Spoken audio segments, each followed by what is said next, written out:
ஐயா, உண்மையான முகமுடிக்கிறதை கண்டுபிடிச்சு உங்களிடம் ஒப்படைச்சிட்டேன். ஐயா, நான் அன்னைக்கு சொன்னேனே சங்கர் நிரபராதின்னு, இப்போது தெரிஞ்சிட்டீங்களா?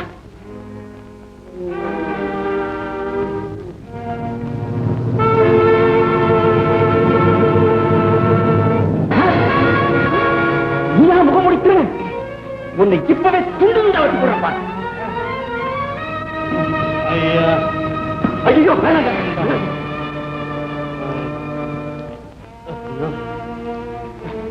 சங்கர் நல்லவன், நான் தான் துரோகி.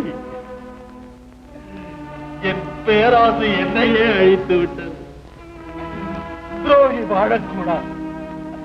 ஐயா,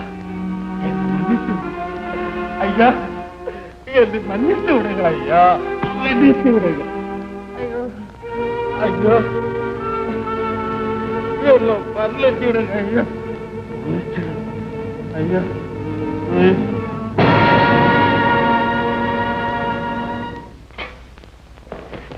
ஐயா, ஐயா, திருட்டு பசங்க துரத்திக்கிட்டே போனோம். எல்லாரும் மனத்தில் இருந்து உருண்டு விழுந்து அத்தனை பேரும் செத்து போயிட்டாங்க. ஆமா, சங்கர் சங்கர் சங்கர் இவன் தான் முகம் முடிச்சிருக்கா? ரொம்ப நாள் எனக்கு சந்தேகம். சந்தேகத்தை பார்த்து சண்டாள பைய தம்மடங்களா நடக்குமா? எதுக்கு ஒரு பக்கம் குத்தி வச்சிருக்கான்? இந்த பெட்டியால் தான் உனக்கு நல்வாழ்வு என்று சொன்னீர்களே. நல்லவன் என்று நான், கெட்டவன் என்று நான் இப்படி மாறி மாறி காட்சி அளித்து தடுமாறிக்கொண்டே இருக்கிறதா நல்வாழ்வு என்று சொன்னீர்களா? அப்பேற்பட்ட வாழ்வு எனக்கு வேண்டாமப்பா, வேண்டாம்.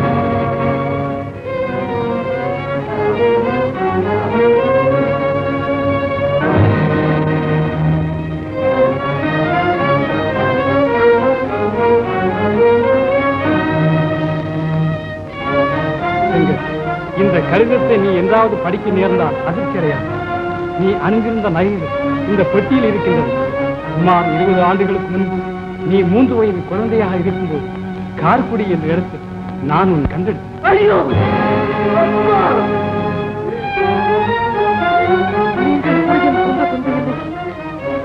தந்தை இன்னார் என்று கூட தெரிந்து கொள்ள முடியாத பாவியானா? ஐயோ,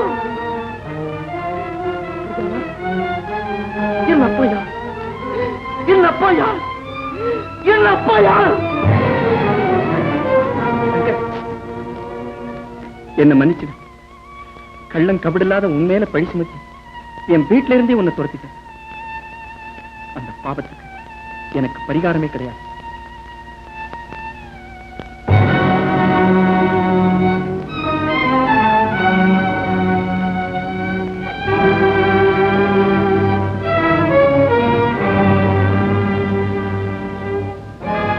சங்கர், இந்த நகையெல்லாம் ஏது உனக்கு?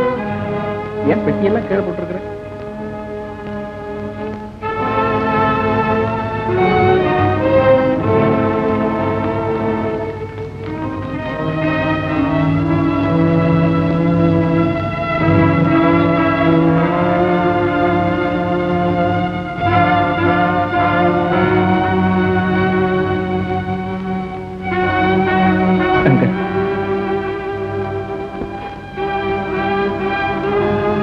சங்கர், தாயிழந்து என்னை விட்டு பிரிஞ்சு இத்தனை வருஷங்களுக்கு பிறகு உன்னை நான் பார்ப்பேன்னு கனவையும் நினைக்கிறேன். ரங்கநாதன் எத்தனையோ உன்னை பற்றி குற்றங்கள் சொல்லியிருக்க, அதையெல்லாம் நான் கேட்டு உன்னை ஏனோ தண்டிக்காம இருந்தேன். அந்த காரணம் எனக்கு இப்போதான் புரியும். இந்த எஸ்டேட்டுக்கு சொந்தக்காரன் அடிமை போல இங்க நீ வேலை செய்து நினைக்கிற போது எனக்கு ரொம்ப வேதனையா இருக்கு. என்னால பேச முடியல. என்னால பேச முடியல.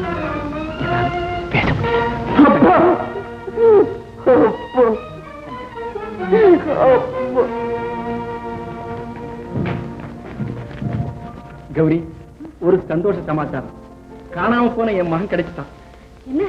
இதோ சங்கர் தான் என் மகன்.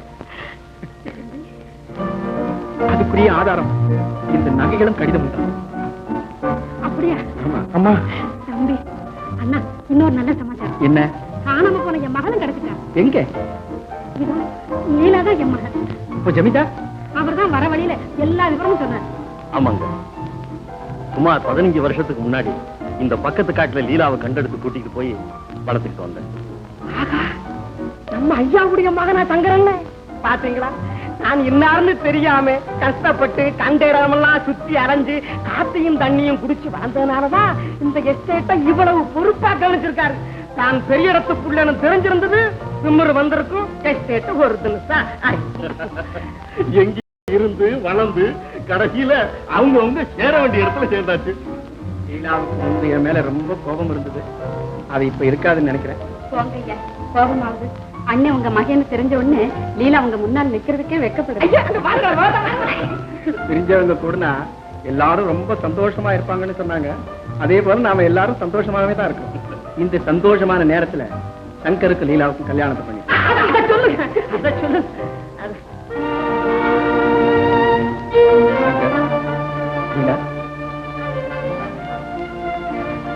எப்போதும் சந்தோஷமா இருக்கு.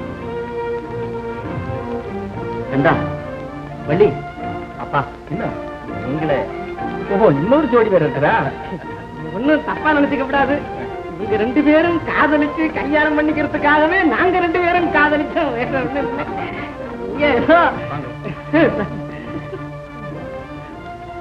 முருகன் சன்னதியில உங்க 2 பேரும் கல்யாணம் இருந்திருக்கு. முருகனை போல எப்போதும் சந்தோஷமா கூச்சப்படாத.